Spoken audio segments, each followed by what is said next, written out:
What's up, everybody? In today's video, we're going to be reviewing the book Quit Like a Millionaire by Christy Shen. And the subtitle is No Gimmicks, Luck, or Trust Fund Required. Stop working and start living. And the book is co-written by her husband, Bryce Loyne.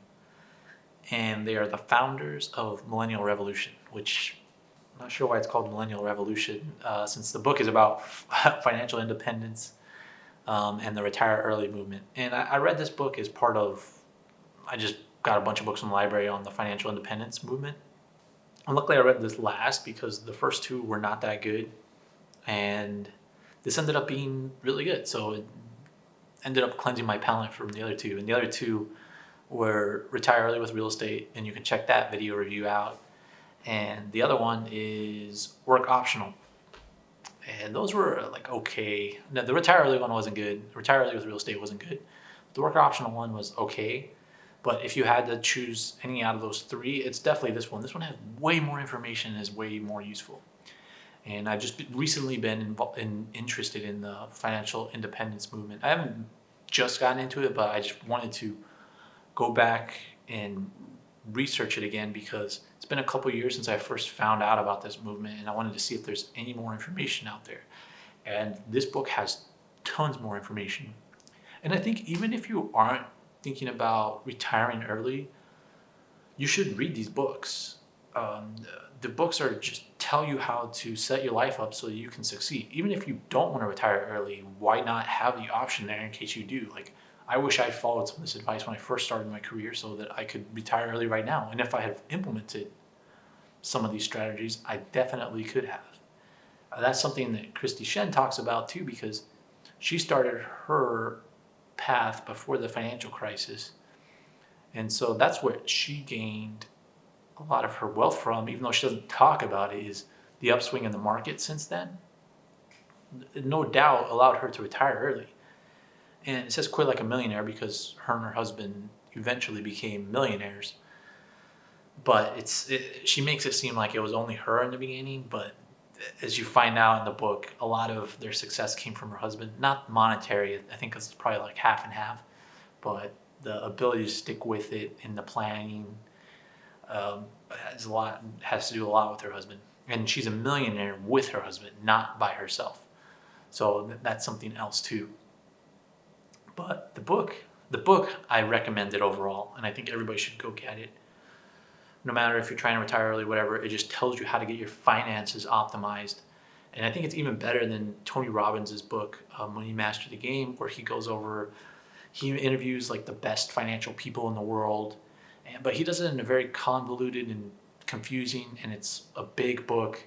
And this does it faster, but also provides specific recommendations, where his doesn't really do that. His provides generic.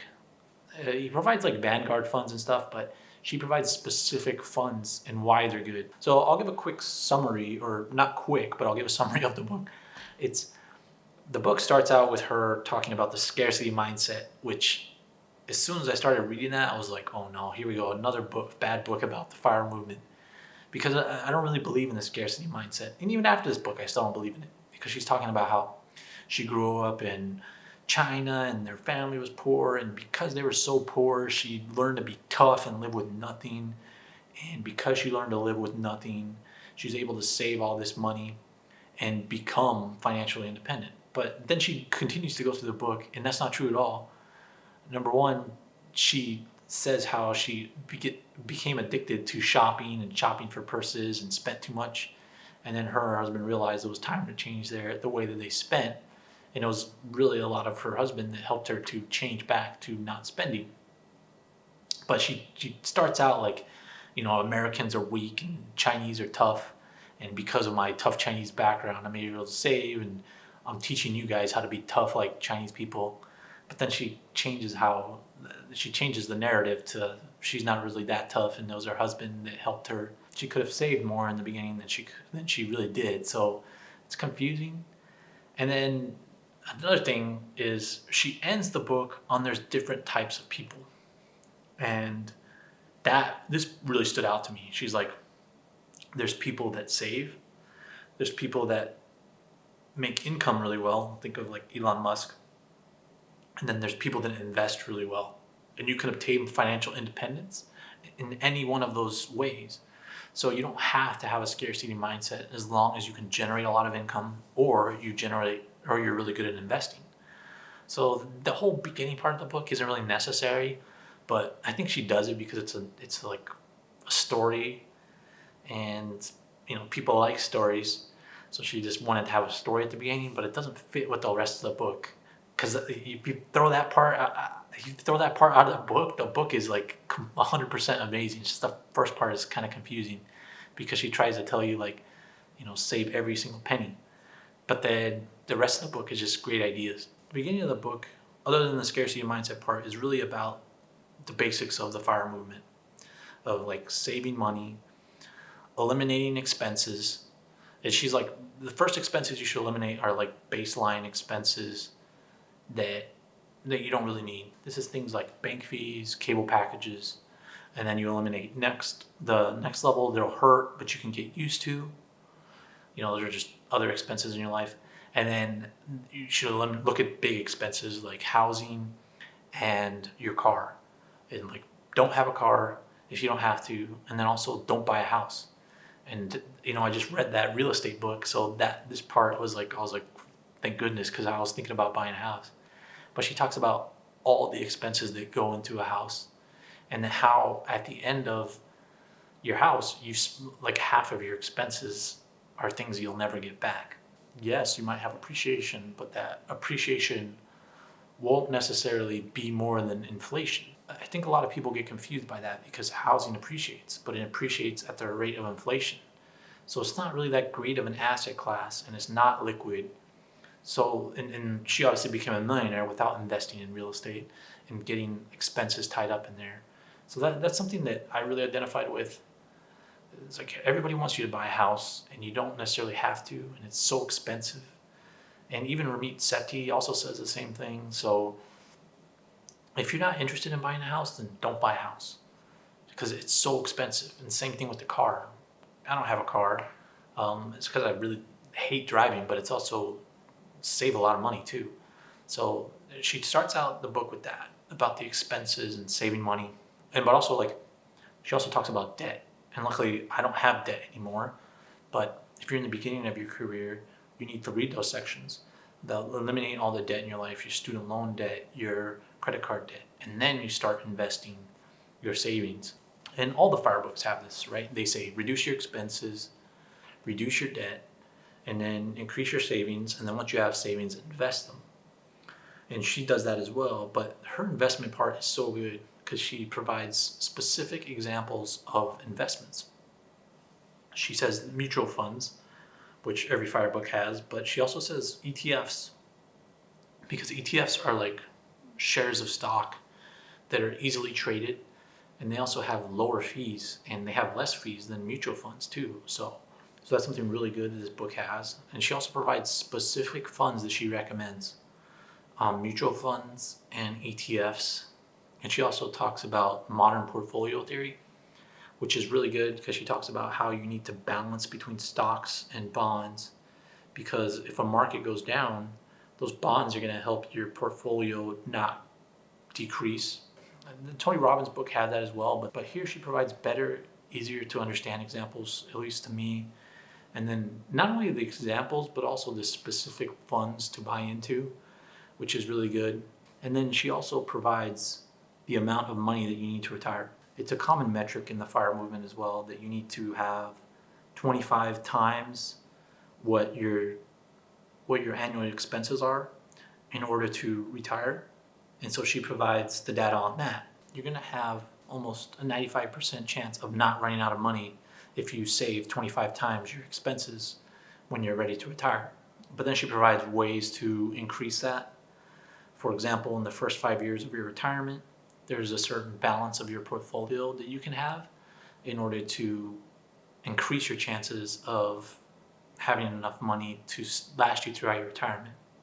And she provides the way to do that too. She recommends getting into higher yielding things in your first 5 years in case the market does come down, because you're going to be spending money once you retire.